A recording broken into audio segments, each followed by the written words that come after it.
Alright, shalom, Yasharala, peace, Israel, first and foremost. Kaholo Yamla, Allah Khaynawa, Yahawba, Shemel Shaba, Hashem Kakadash.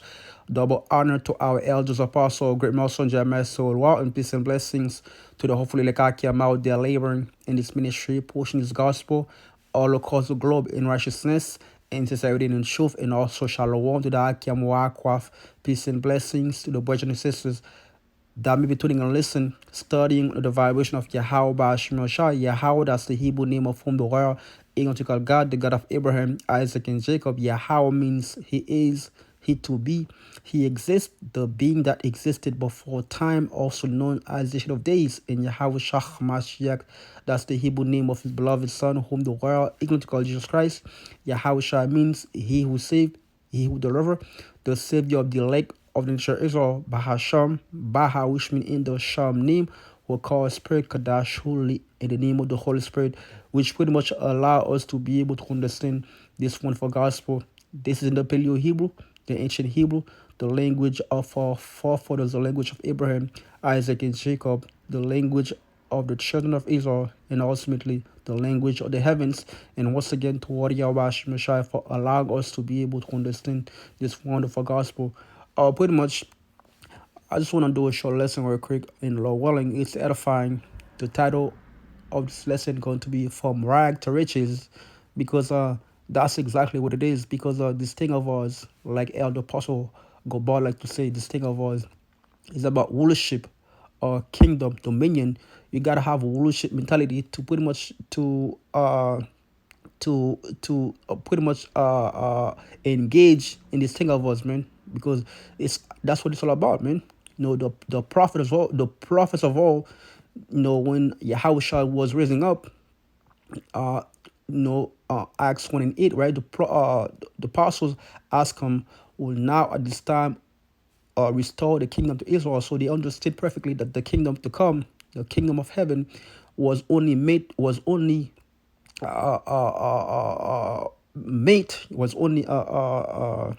reserved for the children of Israel, man.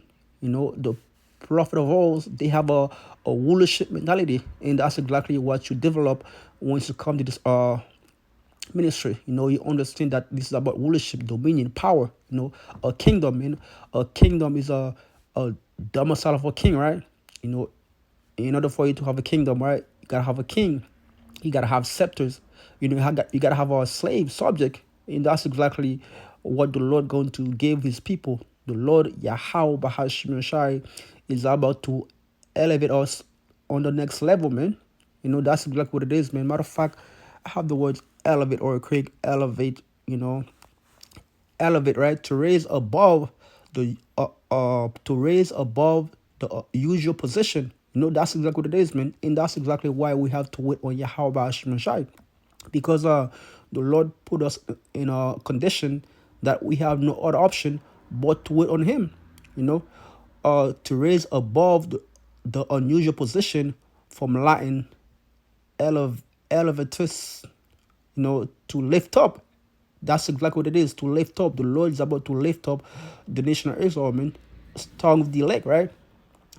Lift up, raise, uh, pretty much to raise. So that's exactly what it is, man. That's exactly what we're waiting on, man. From rag to riches, the Lord is about to give us power, and Lord willing, with those men, Lord willing, we endure to the end, right? Lord willing, with the elect, guess what? We're gonna be taking part in the first dominion, the first 1,000 years, to rule over these nations with a rod of irons, and that's exactly what it is, man. And that's exactly why we have to wait on Yahweh Shai, because the only one, the Lord has a jurisdiction. He has a say so. He has a sovereignty on whole the earth, man.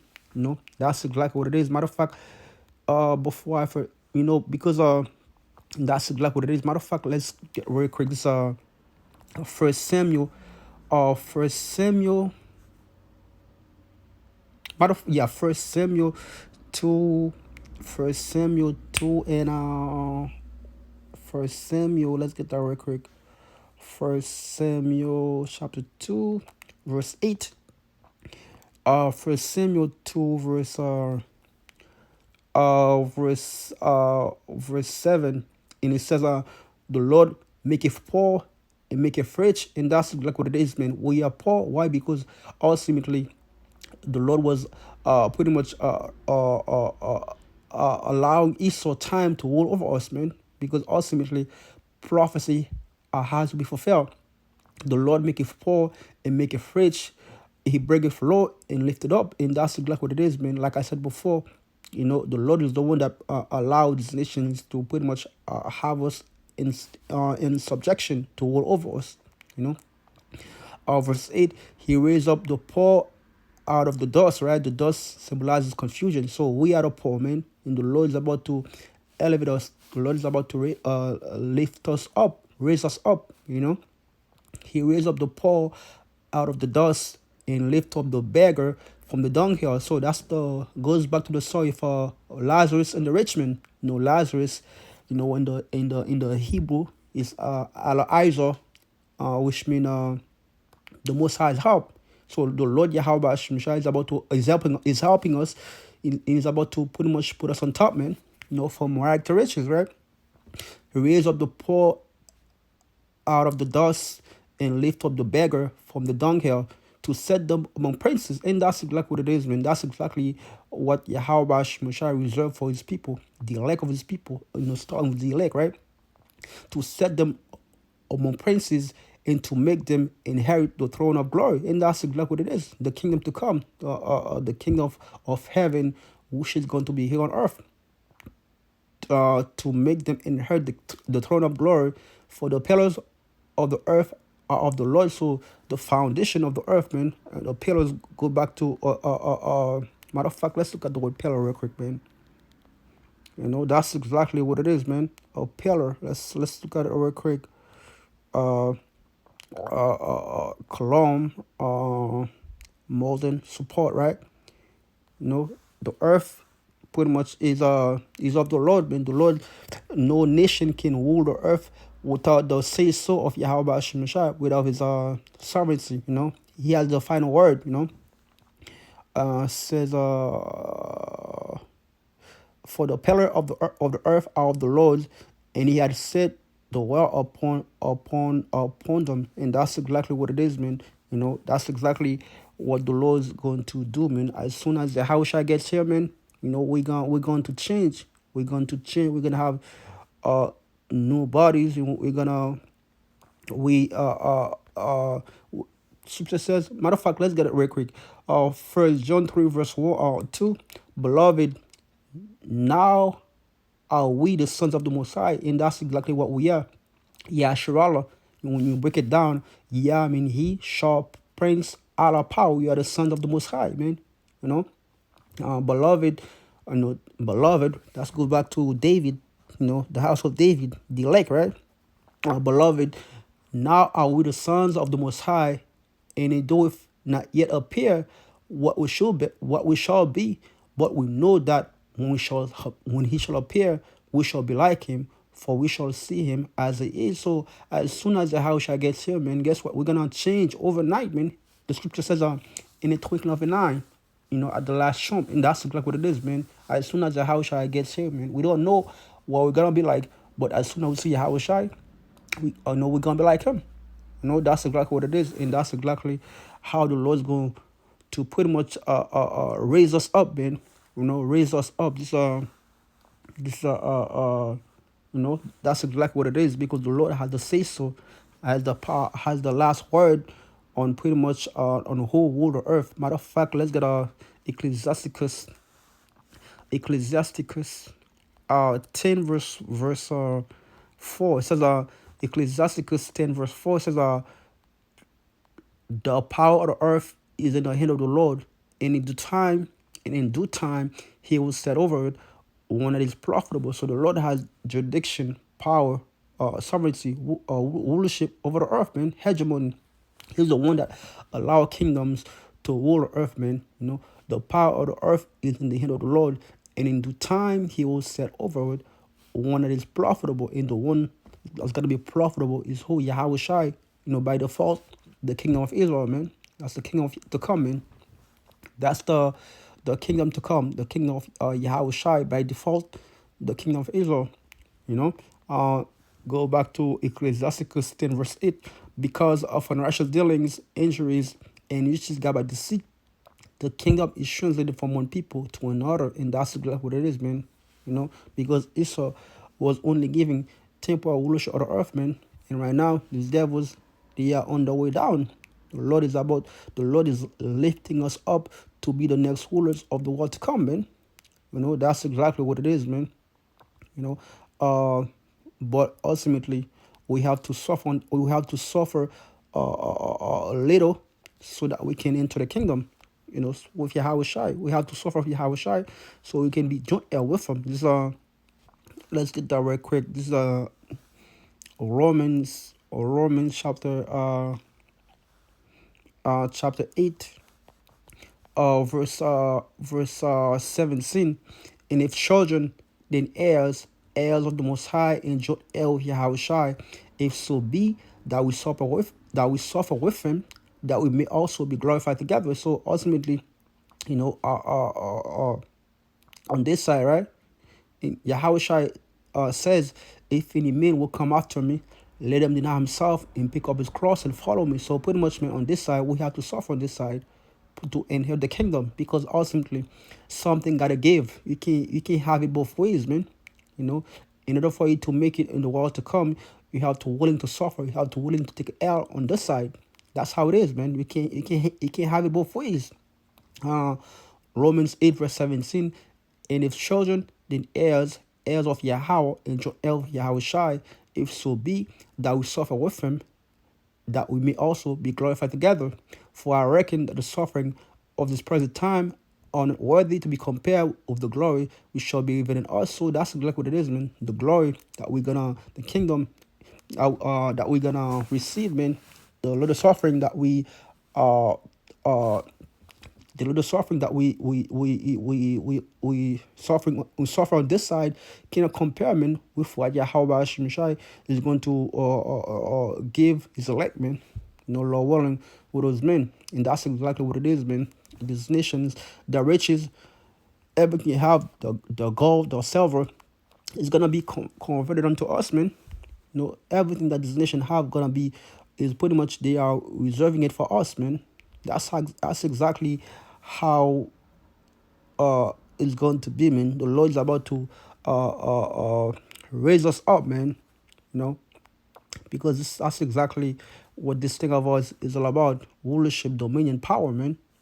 That's exactly what it is. Matter of fact, that's Isaiah 60. Isaiah 60, verse 5. It says matter of fact, Isaiah 60.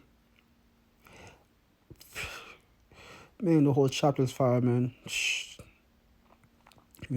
Matter of fact, Isaiah 60, verse 10 says, the sons of stranger, which are the other nations, shall build up thy walls. That's slavery, man. They're gonna be building up all houses or palaces, man. Just like we built the the French, the Americans, the Germans. Every this whole Western world was built on the back of your so-called Black Hispanics and the Americans, man. Just like we built their kingdoms, guess what? They're gonna build ours, man. They're gonna build ours. So Isaiah 60, verse 10. The sons of strangers shall build up thy walls, and their kings shall minister unto thee. So these Rothschild, Oppenheimer, DuPont, Gettys, guess what? They're gonna be in slavery, man. They're gonna be the first fruit of slavery. The Lord gonna preserve them so that they can be, so that prophecy ultimately can be fulfilled. And the sons of strangers shall build up thy walls, and the king shall minister unto thee. For in my wrath I have smote thee, and in my favor have I had mercy on thee.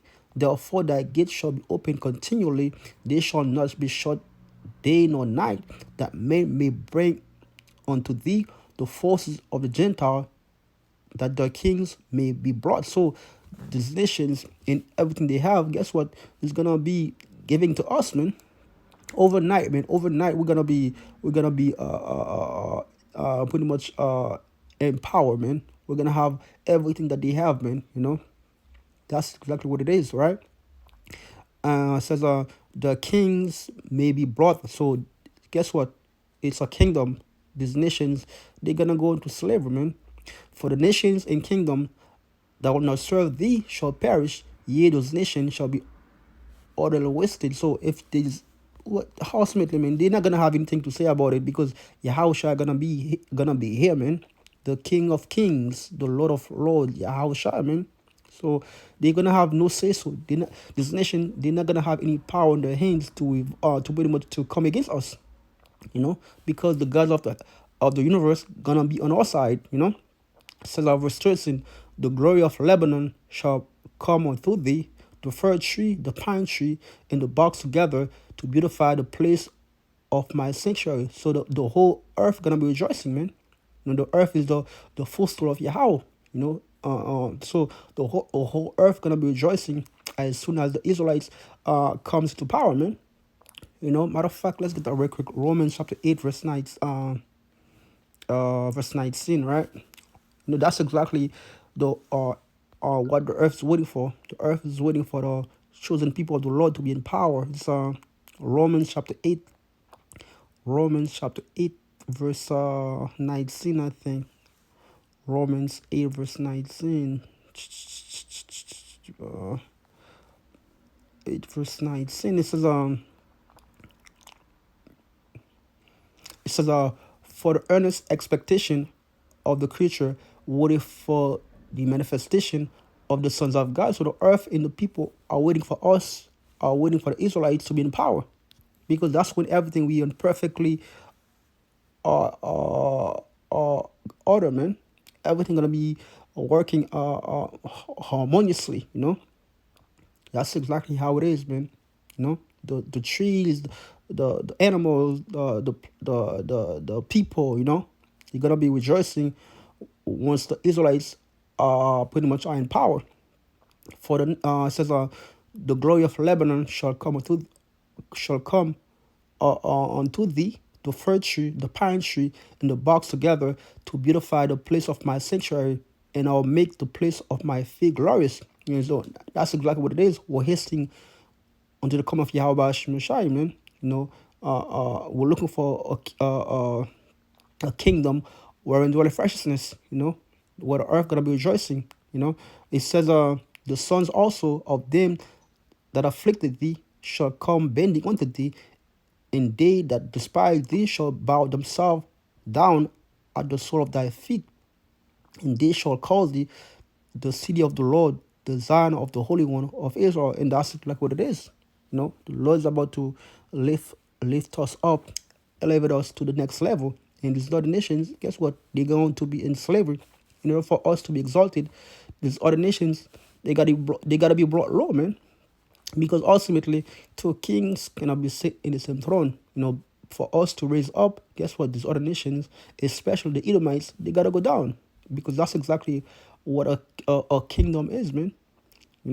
That's exactly what it is, man. And that's exactly what we're hasting for. Hasting unto the coming of the day of Yahweh Shemashai, man. Where the Lord Yahweh Shemashai is about to pretty much give us power, rulership, and dominion to rule over these other nations. So, I can go forever, but this is I hope this was edifying. So I hope this was edifying.